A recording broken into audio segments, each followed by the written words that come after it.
Can you think of any other case where the primary piece of evidence could not be substantiated for a year, and yet the investigation would continue to ramp up?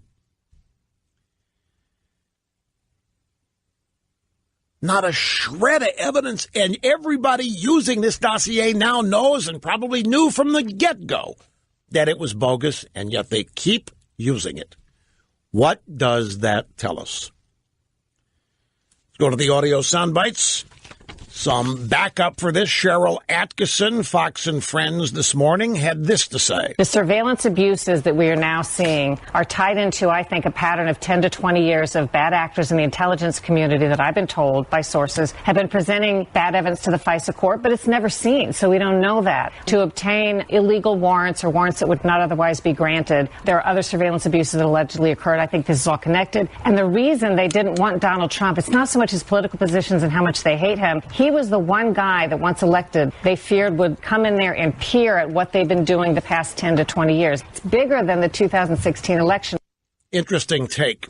Backs up one of my concerns. The real reason Hillary had to win was to make sure nobody learned any of what we're learning, and particularly the involvement of Obama. But she's making the point that this is by no means the first time that law enforcement has lied or used shady practices to get a warrant to spy on people. That it may, in fact, be routine for 10 years or so, and that everybody's in on it, and we can't afford to have it exposed.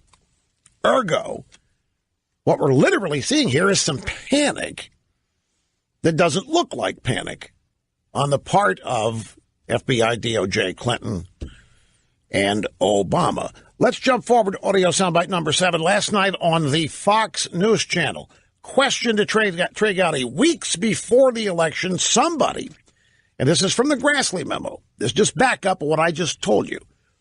Weeks before the election, somebody in the Obama State Department was feeding information from a foreign source to Christopher Steele. Is that right? When you hear who the source, one of the sources of that information is, you're going to think, oh my gosh, I've heard that name somewhere before. Where could it possibly have been?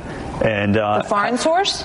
The domestic source. And I'm trying to think how Secretary Clinton defined him. I think she said he was an old friend who emailed her from time to time. Sidney Blumenthal? That'd be really warm. Sidney Blumenthal, that would be really warm. So we had Sidney Blumenthal from the Obama State Department. Remember, Obama wouldn't even let her hire him. Such a bad. So she had to finagle a way to get him on a different payroll. But he's been her side-by-side left-wing advisor and confidant for, since going back to vice president days. Well, I'm sorry, first lady days. And he's the guy would be right at home in the Politburo in the Soviet Union. Ditto his kid, Max, over at Media Matters for America. Anyway, we have a State Department source, a State Department associate of Hillary Clinton, feeding information to the author of the Trump dossier.